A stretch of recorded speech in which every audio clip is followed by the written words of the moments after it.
What an absolute pleasure it is to have your company on the Wheelhouse podcast, which has reached another milestone, history being made on a weekly basis here. We've reached episode 8. My name's Joel Spreadborough. I'm here. Kate Bates is also here. Kate, things are looking a little bit different in Wheelhouse Central. What's going on? They are. You've got a beautiful shirt on, and Thank you. for people watching, you'll be able to see exactly what's going on here. But you've got some beautiful logos on there. Could you tell us about that? I was up late designing some apparel for myself for a very good reason. You'll notice some logos on the front of my shirt because I wish I had a bell to ring here. Ding, ding, ding. We have a sponsor. The Wheelhouse podcast has somehow acquired itself a sponsor, and I'm very excited to have Champ Sis on board officially, Kate. I won an arm wrestling competition. That's how I got them on board.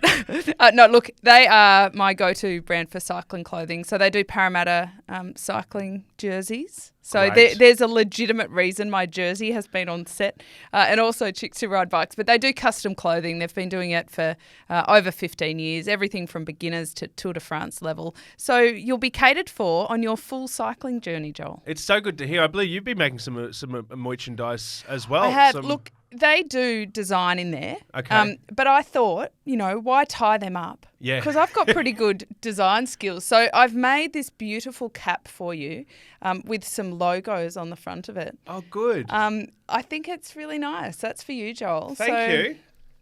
I think you should definitely The Wheelhouse wear podcast that. officially welcomes Champ Sis on board. It's so good to be working with you. Really hope that our attempt at apparel doesn't cost us the sponsorship. We're doing it out of love. I promise they definitely do a better job, which brings me to a point, if you don't mind.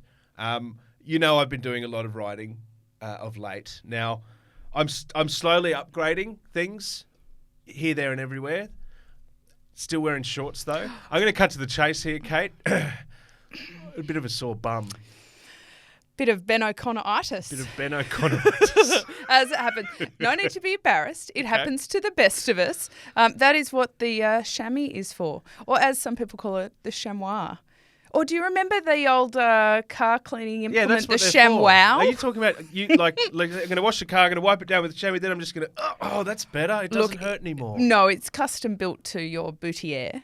And it keeps you comfortable. Yeah. Okay, I used to pronounce it chamois. Chamois. You know how good I am at pronunciation. So. We can roll with chamois. Yeah. I like it. We need to get you some chamois so that your cycling journey continues to be a comfortable one. It is time to step up, get some proper lycra, get myself a chamois, get out there, stay in the saddle. But I don't know how you guys do it because it's a real thing. So very, very happy to have Champ Sis on board. Very now, happy.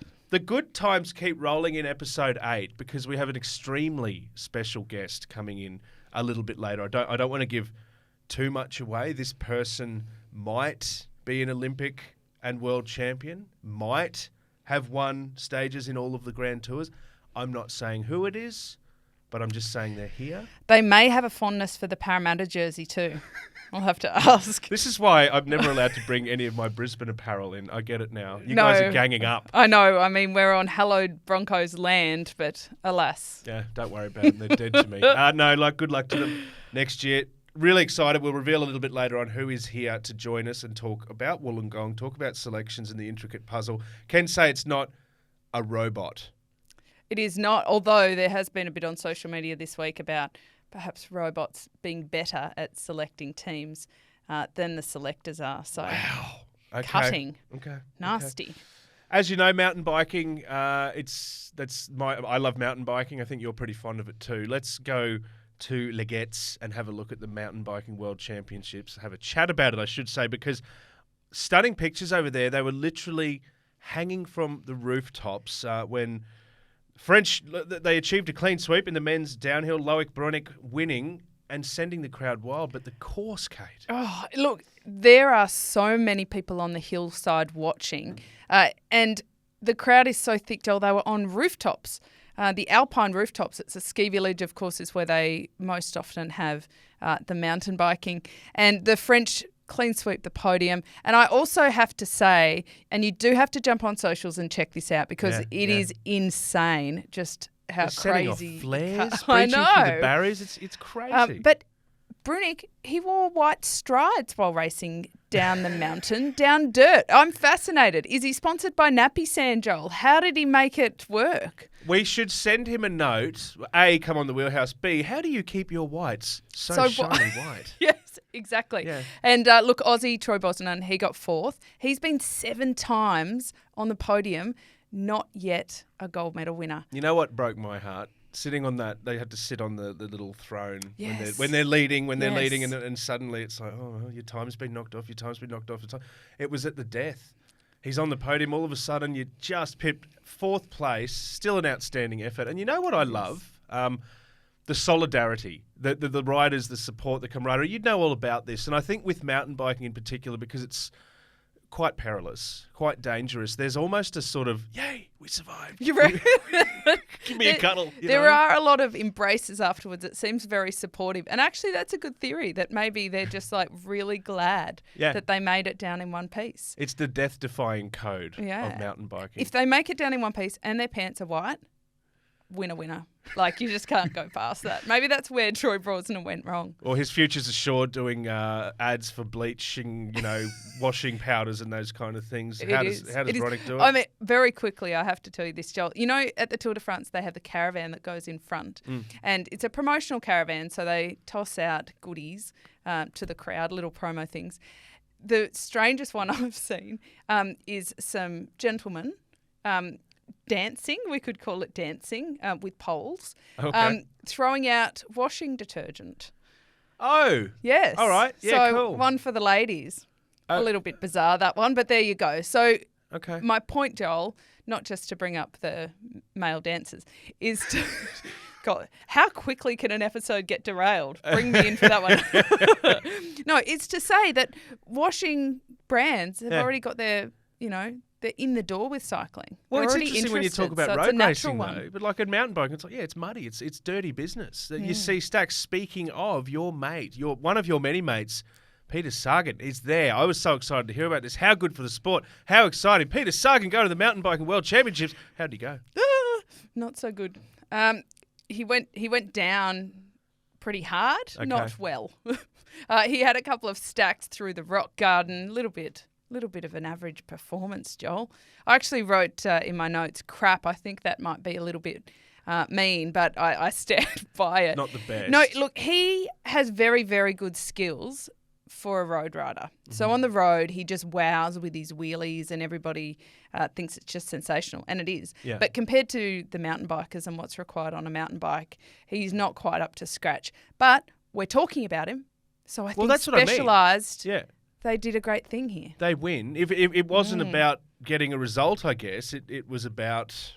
The publicity. Yeah. And we're sucked right in. We're total suckers on that one. Another chapter in the saga of Sagan. Well, there were some highs and lows. I want to give a shout out to Sam Gaze from New Zealand because sometimes the New Zealanders get good enough that we'll claim them as Aussies, and he's well on his way. No, he won the short track cross country. Yep. Took the gold and the rainbows The there. rainbows, yeah. But in the cross country, he ate the dirt and he actually broke his collarbone and some ribs, and he was really, really hard on himself, said that he'd let his team down, and he rides professionally for Alpecin Deconic, and I felt bad for him. It was a moment where I thought there's too much pressure on this guy's shoulders. Sure. He's not even out of hospital yet with broken bones, and he's apologising to everybody. So I think we need to channel the downhillers and say this is a fantastic sport, but let's keep it in perspective. Well, so sending him all the good healing vibes. Yeah, another New Zealander that one day might go on to become a great Australian. I just want to ask, from a team point of view, like that whole someone makes a mistake and gets all apologetic, especially when they get injured as well.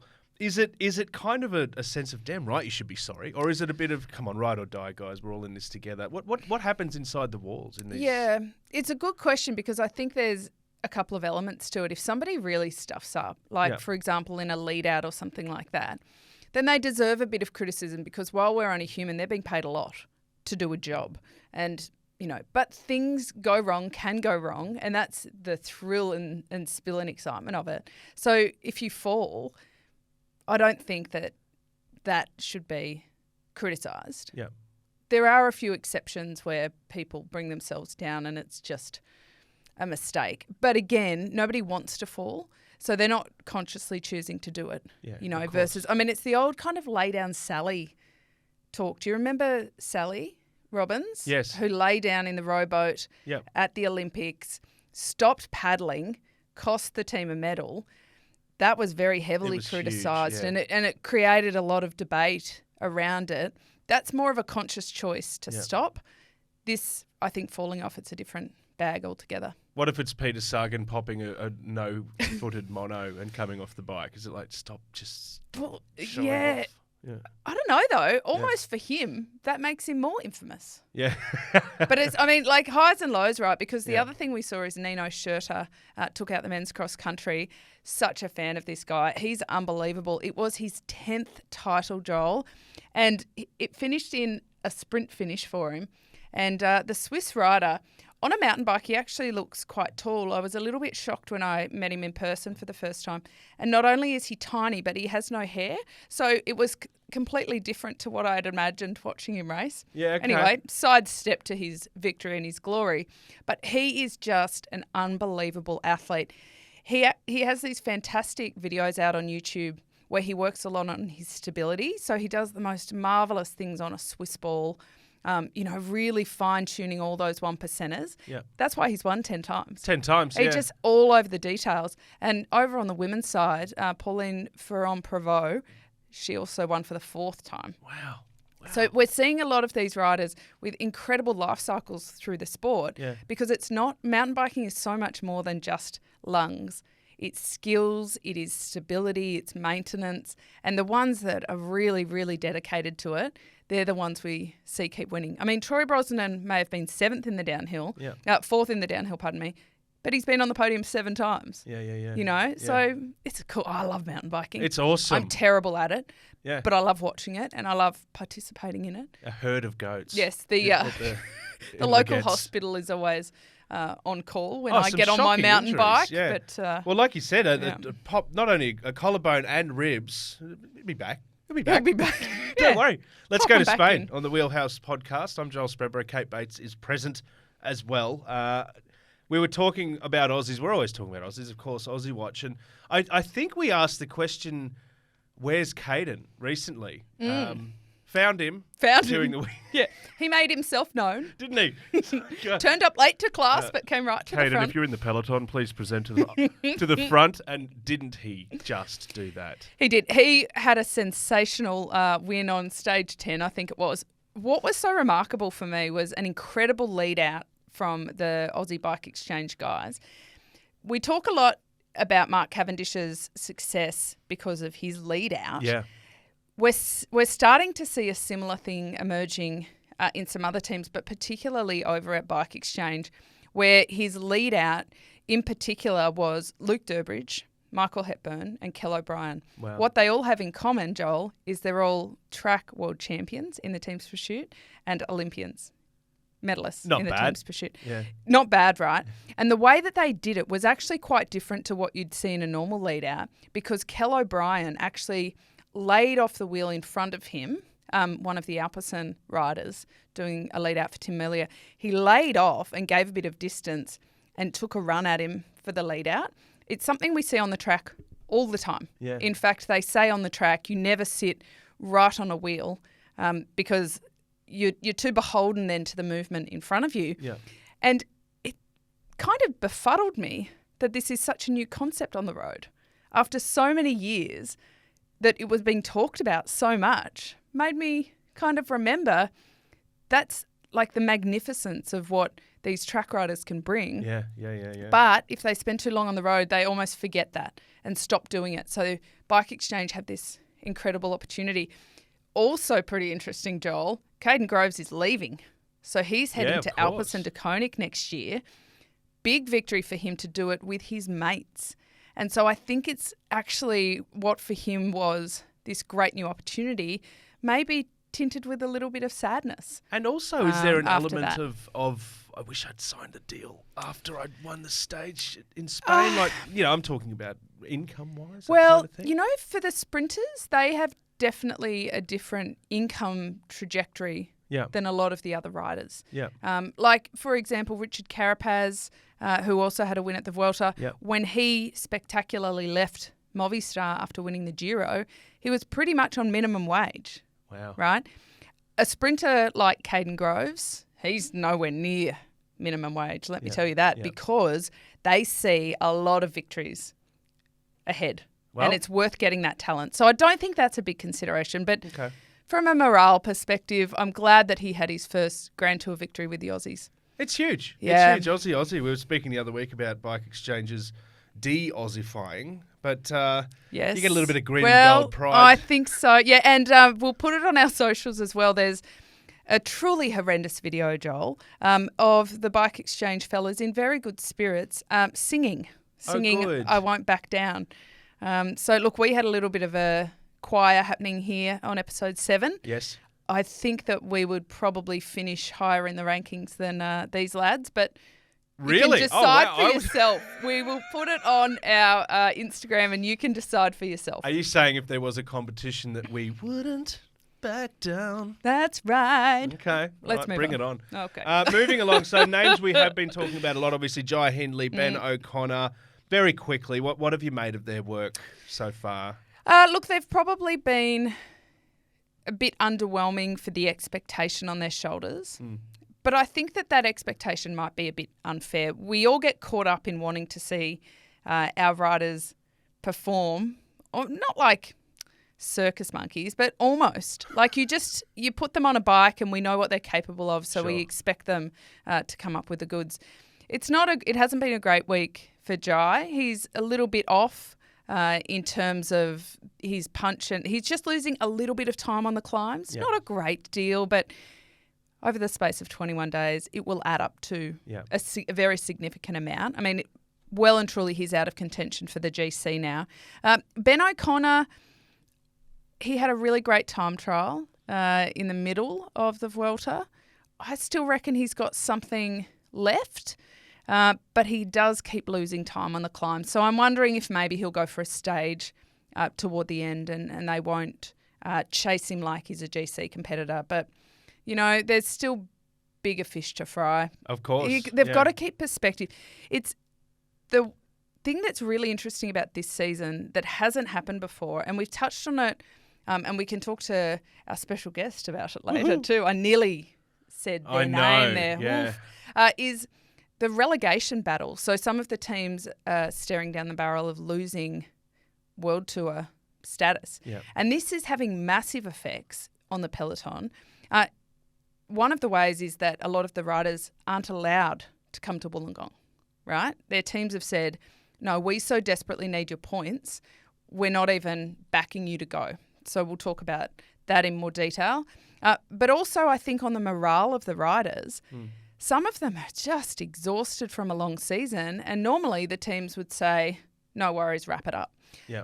But they need every opportunity to get points. It's crazy. In a year of sickness and COVID, which the world has been rocked by COVID, Joel. Oh, yeah. And they're putting this pressure on in circumstances that they actually can't control. The riders are starting to get vocal about it. Gegenhardt from Ineos, the Brit who won the Giro a couple of years ago, he fired out on it, saying that he thought it was, my favourite word, crap. He's got a bit to say, though. It's good. Yeah. It's good to have an advocate for the peloton. It is, and he's fantastic. But I think when people like that are going really public with it, when it won't affect him at all. Yeah. It won't affect Ineos and it won't affect Gegenhardt. For him to then really weigh in on the debate, I think shows how much is being talked about. But how about COVID? Let's talk about COVID. I think that is probably Remco Evenepoel's biggest adversary. Well, it's ripped. How have we gotten this far in the episode without saying rojo? Yeah, well, there you go, twice. I don't know how you managed it, but it's in now. Yeah. And now it's on loop. Yeah. But look, 20-plus riders, the peloton absolutely decimated. I'm more interested. Last week we were talking a lot about Sam Bennett. Now, there's the accent. The dream shattered by the pandemic, as it has been for so many athletes in so many sports the world over the past few years, hasn't gone away. What does Bennett's positive test mean for the likes of Mads Pedersen? Well, it's broader than just Sam Bennett. So he was not in the green jersey. He was just a few points behind Pedersen, but we did expect with a few sprint stages that might turn around. So he was definitely the favourite. We've also lost Simon Yates. He was in the top 10. Yeah. Sivakov, he was in the top 10 as well. So it's had a very big impact. Pedersen now, he's leading by so many points. It's pretty much impossible to beat him. He'll take home that green jersey. Is a green a green? I don't know. Well, that's the thing. That's always the thing. Is it the same competition? Does it take some gloss off the green? Does it take gloss off the rojo? It doesn't for the public. Yeah. Because unless you're a diehard fan, you won't remember the details around it in real specificity. It's still on your CV. No. For you personally, I don't think every win is considered equal. But that's for him to decide. You know, and I don't think anybody's opinions should weigh in on how he feels about that, because he's also hasn't won one of these before. So for him to actually have been wearing it when Sam Bennett was taken out of the race, I think that might be a bit of a factor. He already had it. It's not like he got it by default. So I don't know. It's one of those, an asterisk kind of situations in the future. But like you say, moving on down the track, you're going to remember the winners. You're going to remember not the specificity of how the competition unfolded and was impacted, because it's terrible to see, as you say, carnage, and you feel for every single one of them that is no longer part of it, because getting up for a Grand Tour, not the easiest thing in the world, as you say, long season, tired legs, all of that. We'll talk about that a bit later. Tired mind, yeah. Well, now there has been a little bit more excitement at the Tour, if I may, at the Vuelta. Lutsenko had a little bit of an adventure on the second rest day over in Spain. Got on a jet, zoomed back to Monaco, had a baby, zoomed back for the time trial the next day. Sorry, his wife had a baby. Was there for his partner. That would have been a biological anomaly. That would have been a curious one. No, he flew back for his partner to have their second child. So what a beautiful moment. How well timed is that? I think it's brilliant. That he could fit it in on a rest day. And an interesting conversation with the OBGYN beforehand where he says, I'm not available that day. Yeah. I'm sorry. I've got plans. It's just a quick 1,000-kilometre flight to Monaco. I love that. Rest days, it's like rejuvenate, repair, rehydrate, and have a baby. Get on a private jet, fly back. And I don't think he squeezed in any PlayStation as well, because he's been a big advocate of playing video games in the past. I reckon those days are over now. I reckon they are too. I reckon that. But there's so much colour around the Vuelta. Always such an interesting race. Let's go back to Remco. So I want to ask you quickly. He's been bringing the heat in the heat. He's been out riding the sun, doing beautiful, beautiful work. He doesn't get out of his seat to climb. No. Does he ever? I've seen him get out of his seat, but it is not often. No, it's that? like his trademark. Well, I don't think it's a bad thing. Some of the slopes at the Vuelta, people were talking about it before the race that he might struggle because of his I lost my words there, Joel. His love of sitting down. Yeah, let's say that. Sure. But you're different kinds of climbers. So some more dynamic climbers get out of the seat a lot more.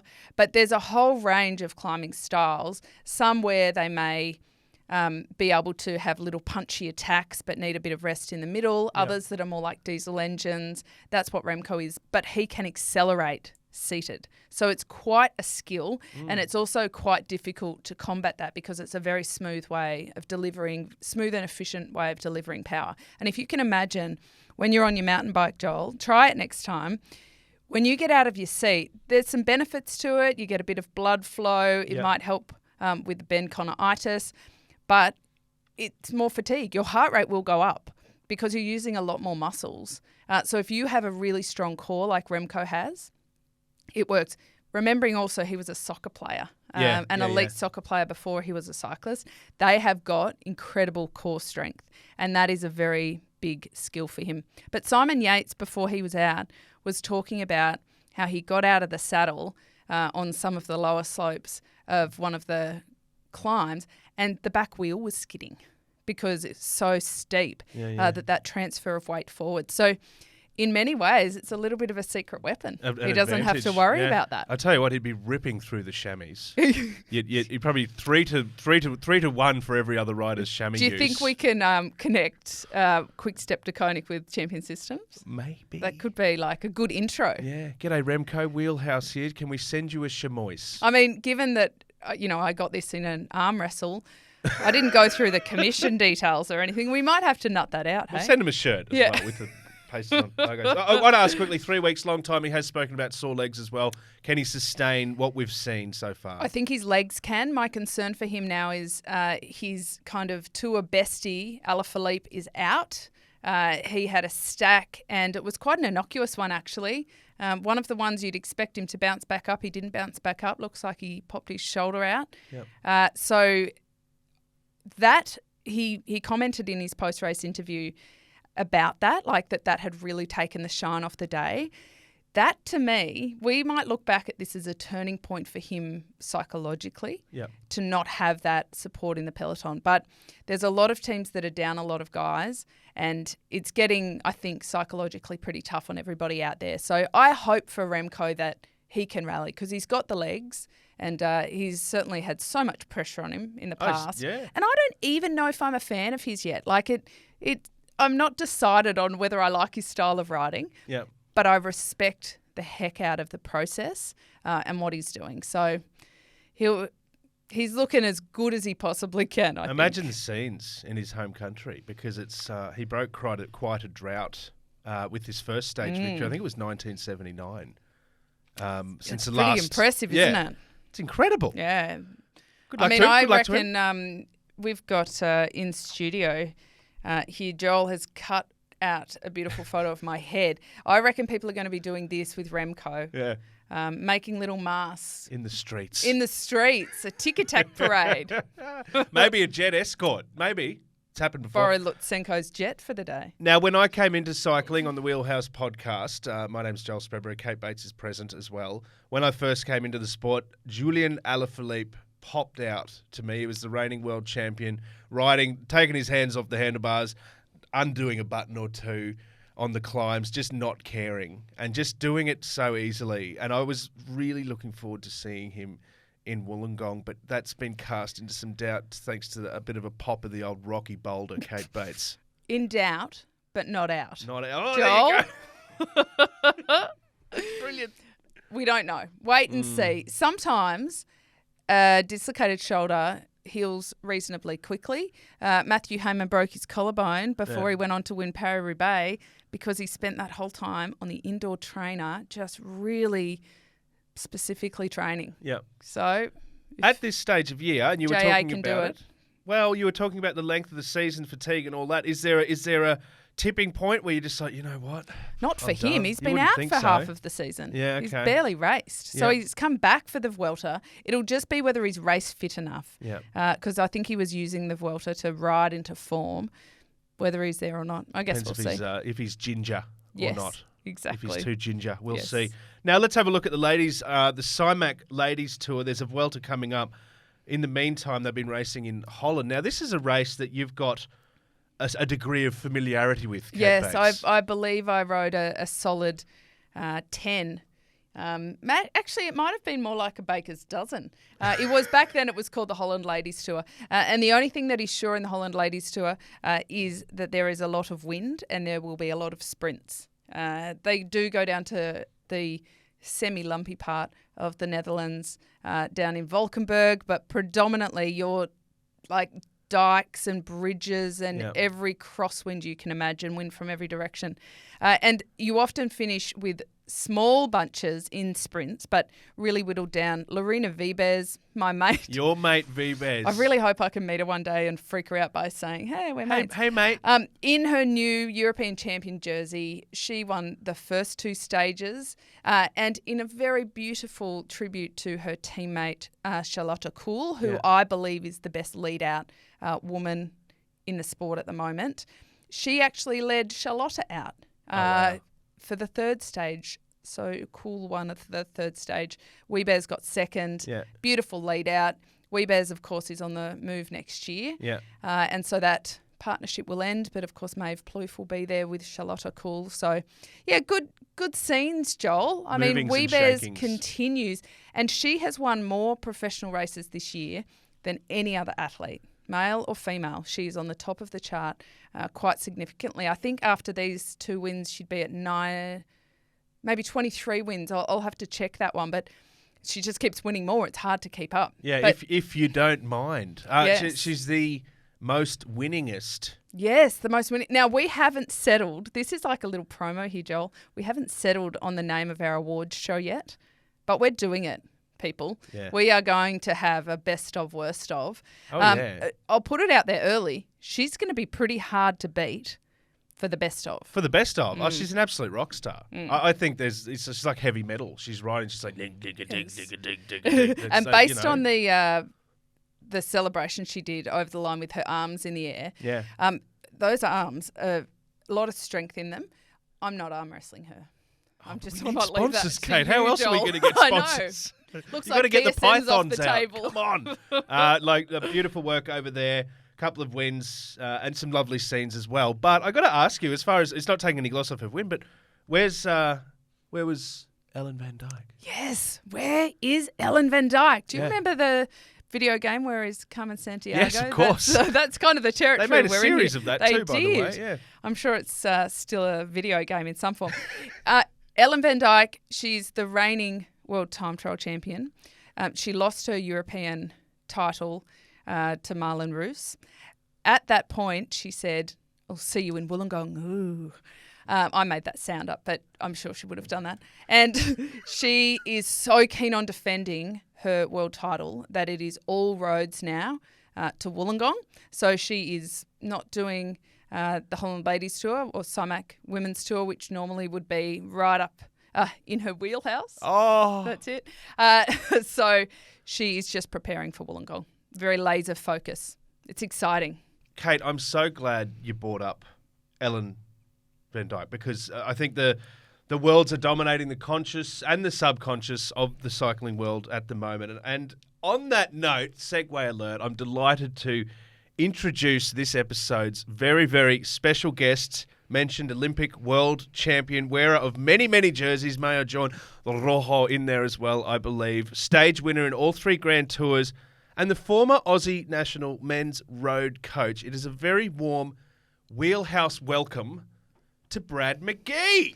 Woohoo! Thanks for joining us, Brad. Our first virtual guest as well. But look, pleasantries aside, I really want to jump into it, if I may. Brad, was Caleb Ewan ripped off?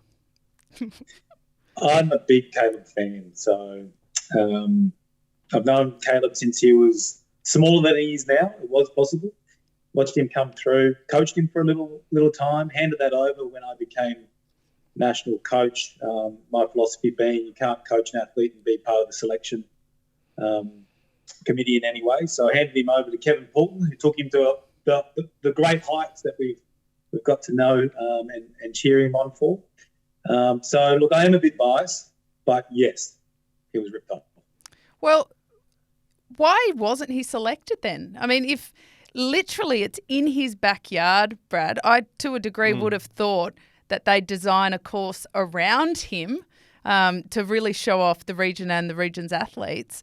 So where did they go wrong? Is he not capable of getting around the course they built? Or, I mean, is it lack of form? I don't know. Yeah, they're the intimacies I'm not aware of, where his form's at. We know he had surgery post-tour. The tour didn't go as well as he expected or hoped. So there potentially are those concerns there. But judging by the way that Caleb himself is deeply disappointed, you'd suggest that he believed he had the form to be there. And knowing Caleb as we do, that have worked with Caleb, seen him rise to the occasion at championships events, notably what we've seen him in the under-23 Worlds a number of years ago, that he can ride through brick walls. He can get up climbs. He can absolutely turn himself inside out. Would you put the whole team around Caleb just for Caleb? Probably not. Would you keep him in the pocket as an outside chance if it comes together in the closing stages? I believe yes. So that's where I think, personally, I feel he was ripped off. Was there enough in it, in his legs, in his current form, just to play that card of keeping him in the pocket and seeing if the race transpires in his favour. How do they go about, I guess, selecting a team for this kind of course, Brad? Yeah, so look, I'm quite removed from this now. Delivered at Tokyo in my former role as technical director. I'd already actually moved on from Cycling Australia as it was at the time. So my tenure as national selector essentially sort of wrapped up there into 2020. What was really important for us in those years prior to that was absolutely knowing and detailing the course and the course demands, and everything started from there. And then from there, you could start to build a case around, okay, what type of athlete's going to win on this course? Who have we got in our talent list that could get the job done? So this is both men's and women's. And then there was that healthy discussion with athletes. Okay, are you up for Worlds? Do you want to be a winner, or do you want to be a helper? And that was a really key question to get right first and foremost. I got it wrong, very wrong in my early days, and we built up to that scenario where that's discussion needs to be happening first, not last. We can come back to that if you'd like to dig deeper. I'm happy to share.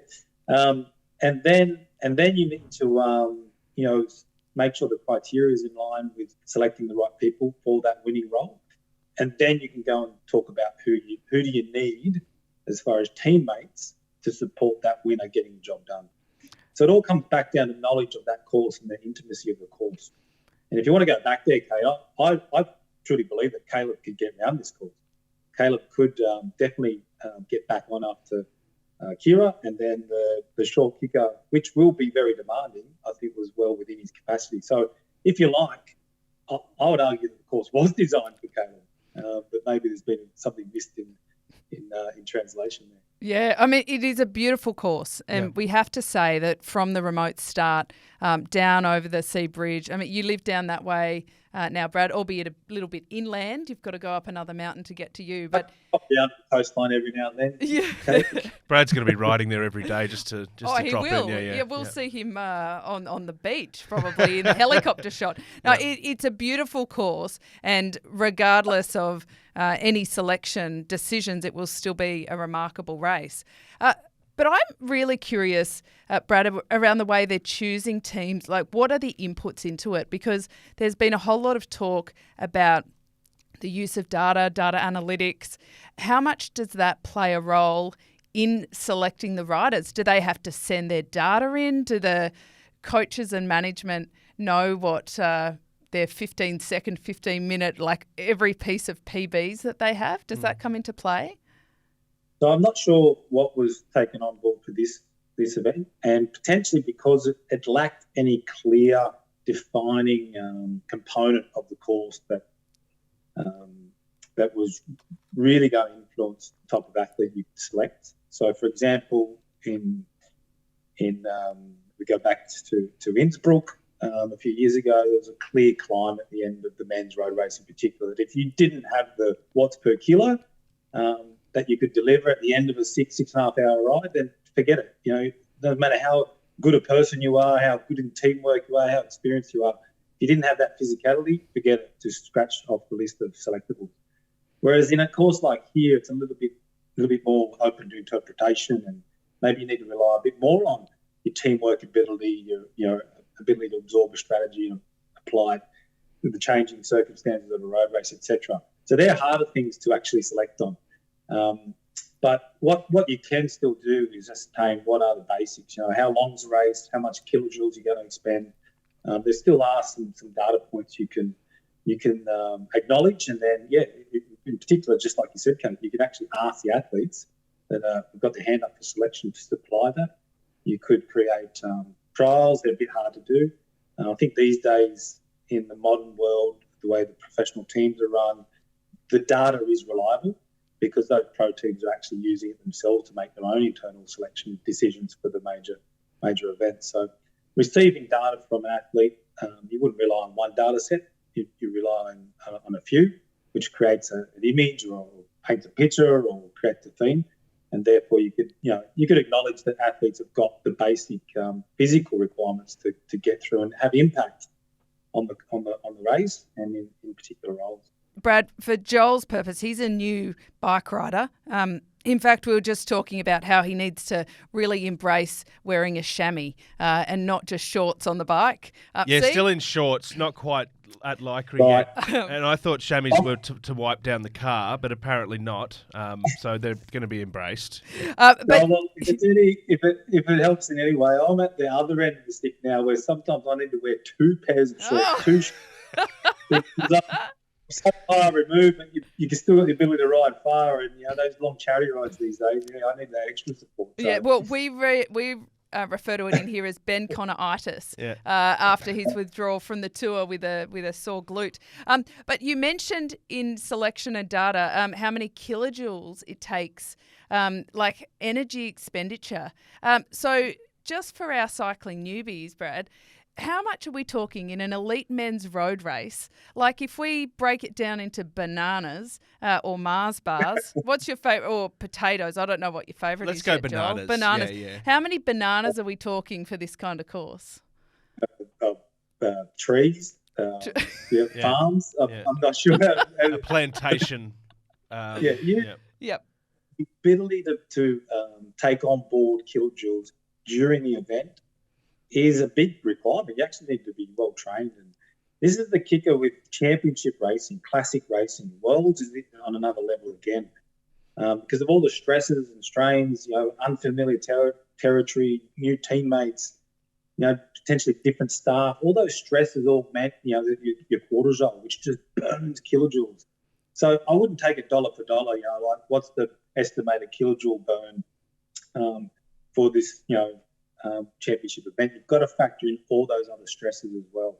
And what you want athletes to be able to demonstrate that they're able to consume all that energy and put it into the race at the right time. So you just can't come out and say a Tour de France and know that I've got the tour in me, so therefore I should be right for a world championship later in the year. It's not that easy. It doesn't click and paste.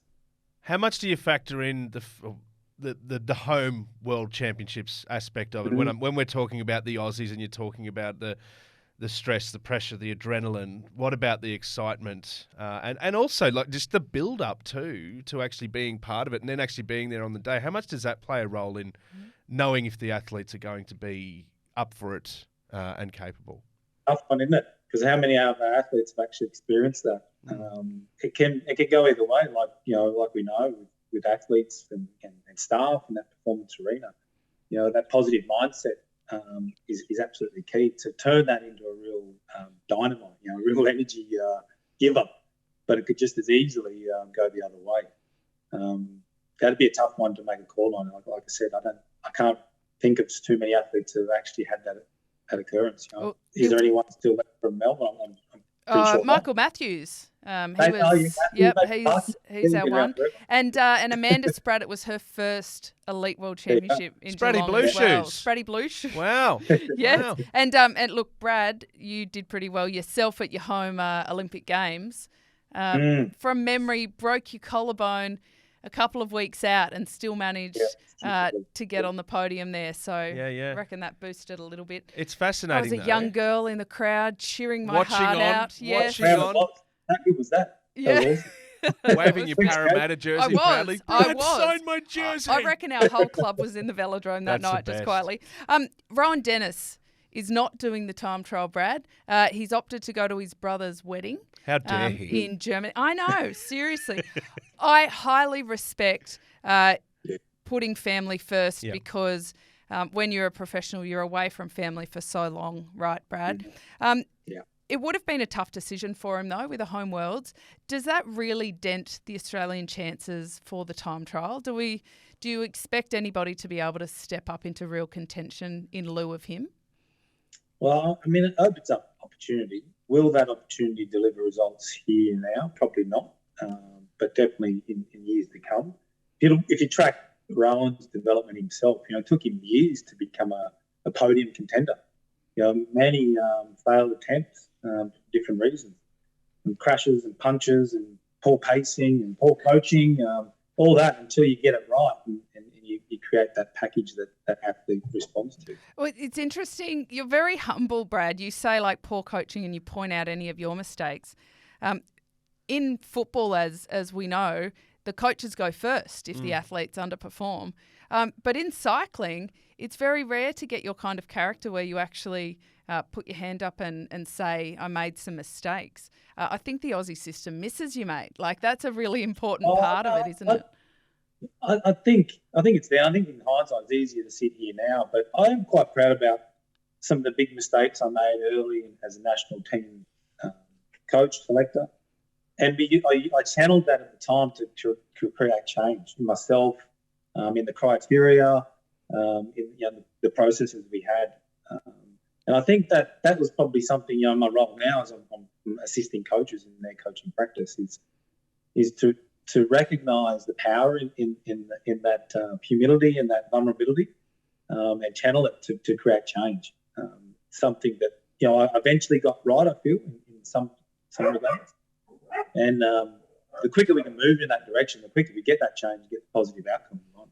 You're talking about Aussie hopes being dented. What about morale? The likes of all the drama around Caleb not being there, Rowan Dennis not doing the TT. Like, what is it? What are other teammates? Are they sitting there going, "Oh, gee, how are we going to do this?" Is there any of that? And how do you placate that when you are involved in the coaching staff?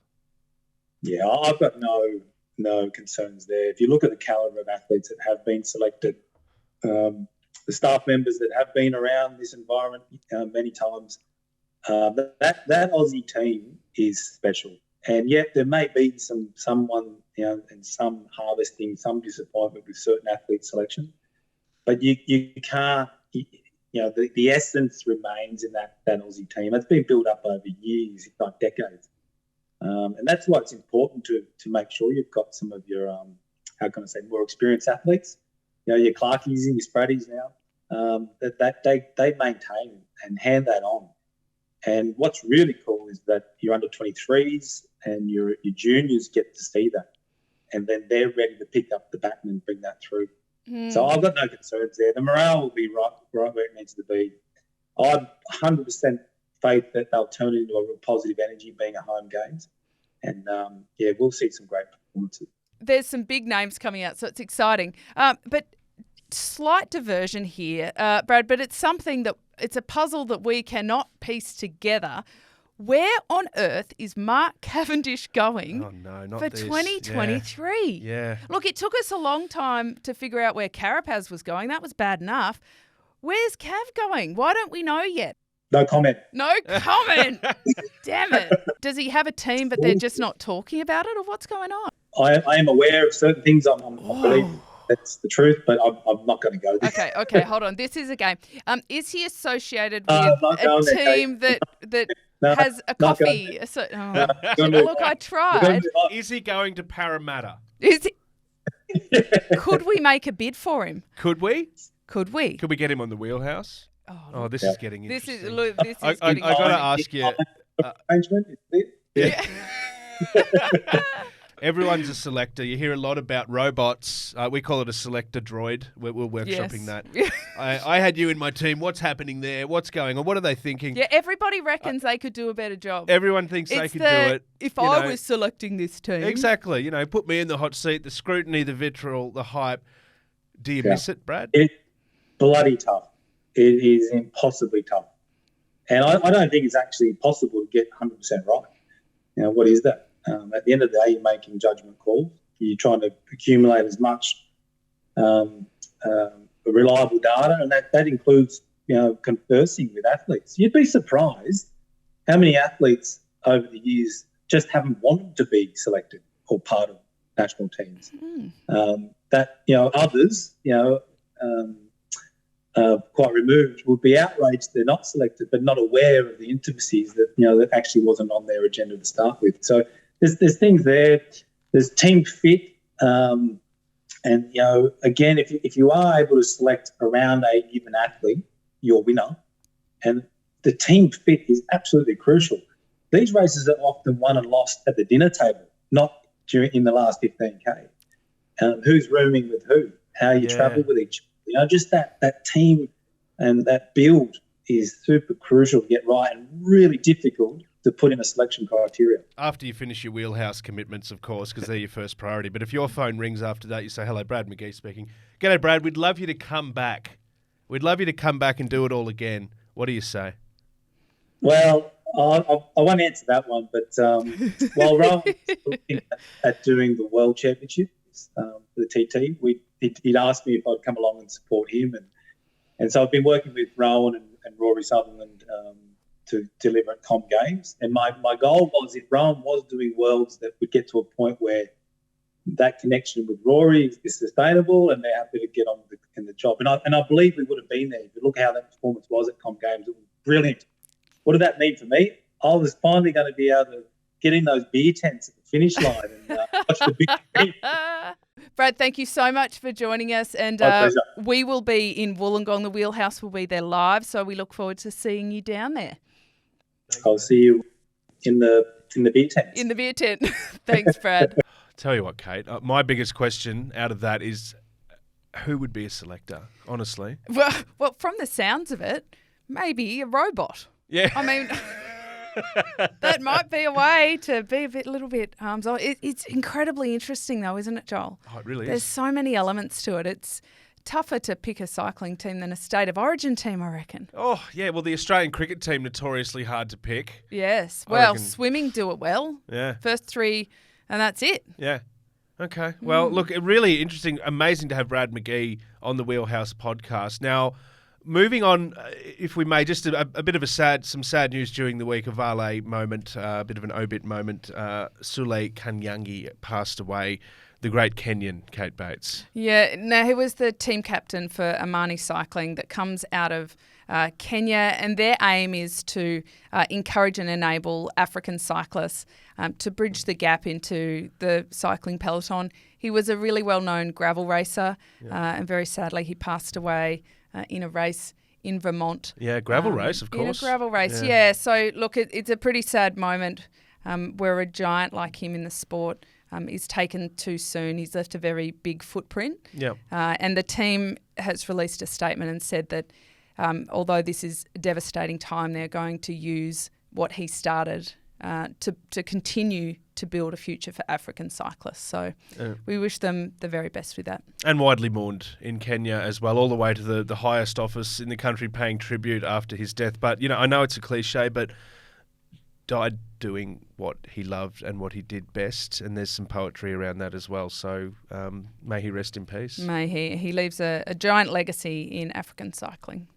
Shout out to Finish the Week, episode 8, new, improved, historic Wheelhouse podcast. Now, there's a couple of guys doing something pretty cool over in France. They're recreating the TDF tour from, I think, 2020. I might be wrong. They're a pair of submariners, so they've traded the ocean depths for the roads and mountains for a good reason. They have. They're trying to raise some money and awareness for mental health because their colleague, Captain Jim Simpson, he tragically took his life in 2020 after suffering post his military career. And so they're riding the Tour de France course from 2020 to honour him. 3,484 kilometres, Joel. The pair of them, they're doing it in 23 days, trying to raise money. Incidentally, they raised all of their goal money before they even set off. So they set off on the 29th of August. So we wish them all the very best, and we will keep tracking them to see how they're going, and maybe slide into their DMs, Joel, and give them a little bit of encouragement, because I think the bike is so capable of bringing communities together. It's such a powerful piece of technology, we'll call the bike that, for community, for fundraising, and just for well-being. You know, there's not too many people who don't feel better after a bike ride, especially with the new chamois. Maybe we could send them. We're sending them to Remco anyway, so we may as well send a couple of chamois to the boys. Look, congratulations to them. Good luck, and we'll imagine check some in of the next week and see how they're travelling. Yeah, and if they're doing any GPS art, because imagine the submarine you could draw. That could be a special request. Yeah, like a rocket, a submarine. Those kind of shapes are easy to do. Trust me, they are. We'll go with submarine and we'll leave it to them. Sure. I think. Okay. Yeah. Or the Champsis design team, because I think that collectively we've proven that is not our skill. Our thanks to our new sponsor, Champsis, and the merchandise that they haven't supplied. This is made in-house. I'm sure there'll be some better stuff because they definitely do it better. My name's Joel Spreadborough. Your name's Kate Bates. This has been fun, the Wheelhouse podcast. Easily digestible, mostly factual. We'll be back next week as the road to Wollongong grows ever shorter. The Wheelhouse is produced by River City Studios for Listener. Executive produced by Luke Mears and the mysterious Merksy. It's written and hosted by Kate Bates and me, Joel Spreadborough.